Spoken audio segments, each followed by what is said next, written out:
by Toni Morrison. And we're going to start where we left off at yesterday, page 75.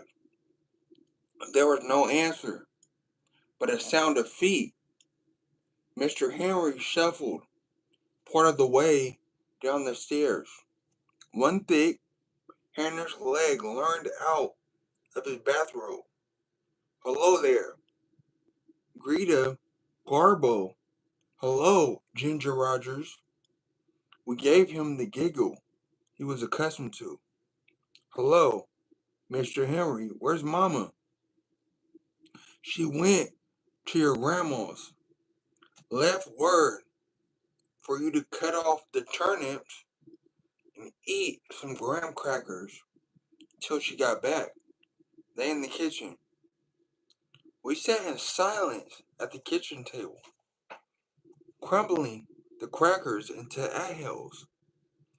In a little while, Mr. Henry came back down the stairs. Now he had his trousers on under his robe. Say, wouldn't you all like some ice cream? Oh, yes, sir. Here's a quarter. Go on over to Isley's and get yourself some ice cream. You've been good girls, ain't you? His light green words restored color to the day. Yes, sir. Thank you, Mr. Henry. Will tell you, Mama.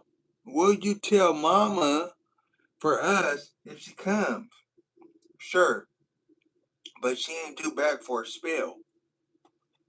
Colas, we left the house and had gotten all the way to the corner when Friday said, I don't want to go to Isley's. What?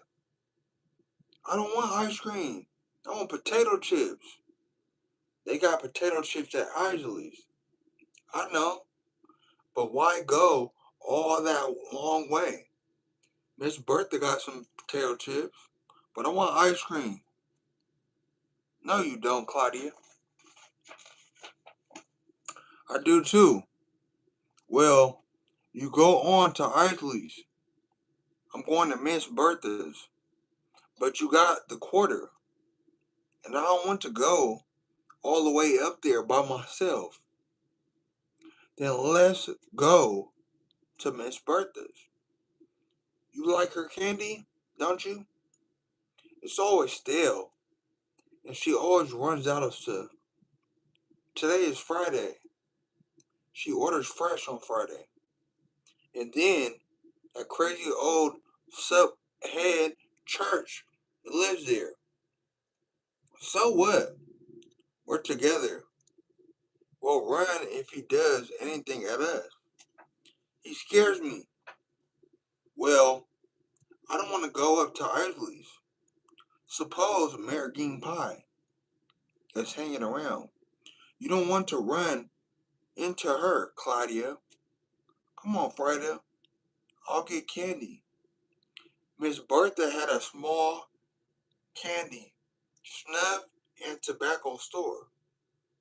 One brick room sitting in the front yard. You had to peep in the door, and if she wasn't there, you knocked on the door of her stuff and back. This, this day, she was sitting behind the counter reading a Bible in a tube of sunlight. Friday bought potato chips, and we got three powerhouse bars for 10 cents and a dime left. We hurried back home to sit under the bushes on the side of the house. We always did our candy dance there so Rosemary could get us and get jealous. The candy dance was a humming, skipping, foot tapping, eating, smacking combination that overtook us when we had sweets. Creeping between the bushes and the side of the house, we heard voices and laughter. We looked into the living room window, expecting to see Mama. Instead, we saw Mr. Henry and two women. In a playful manner, the way grandmothers do with babies, he was sucking the fingers of one of the women whose laughter filled a tiny place over his head. The other woman was buttoning her coat. We knew immediately who they were, and our flesh crawled. One was China, and the other was called the Magic Line. The back of my neck itched. These were the fancy women of the maroon nail polish that Mama and Big Mama hated. And in our house, China was not too terrible, at least not in our imaginations. She was thin, aging, absent minded, and unaggressive. But the magnet line, that was the one my mother said she wouldn't let eat out of one of her plates. That was the one churchwoman never allowed their eyes to rest on. That was the one who had killed people, set them on fire, poisoned them, cooked them in. Although that Magnus lime face, hidden under all that fat, was really sweet, I had heard too many black and red words about her, seen too many mouths go triangle at the mention of her name, to dwell on any redeeming features she might have. Showing brown teeth, China seemed to be genuinely enjoying Mr. Henry. The sight of him licking her fingers brought to mind the girly magazines in his room. A cold wind blew somewhere in me, lifting little leaves of terror and obscure longing. I thought I saw a mild lumpiness cross the face of the imagined line, but it may have been my own image that I saw in the snow flaring of her nostrils, in her eyes that reminded me of waterfalls in movies about Hawaii. Thank y'all for y'all time, man. We're gonna stop at page 78. This was The Bluest Eye by Toni Morrison.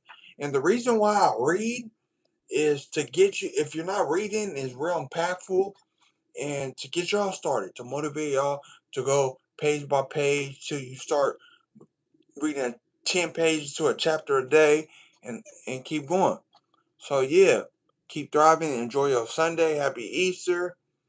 If you want to support the book that I'm writing right now, you can send a cash app if you want to $sign Karlo Rossi 559. That's $sign KarloRossi 559. And I appreciate y'all support. Enjoy y'all day. We global.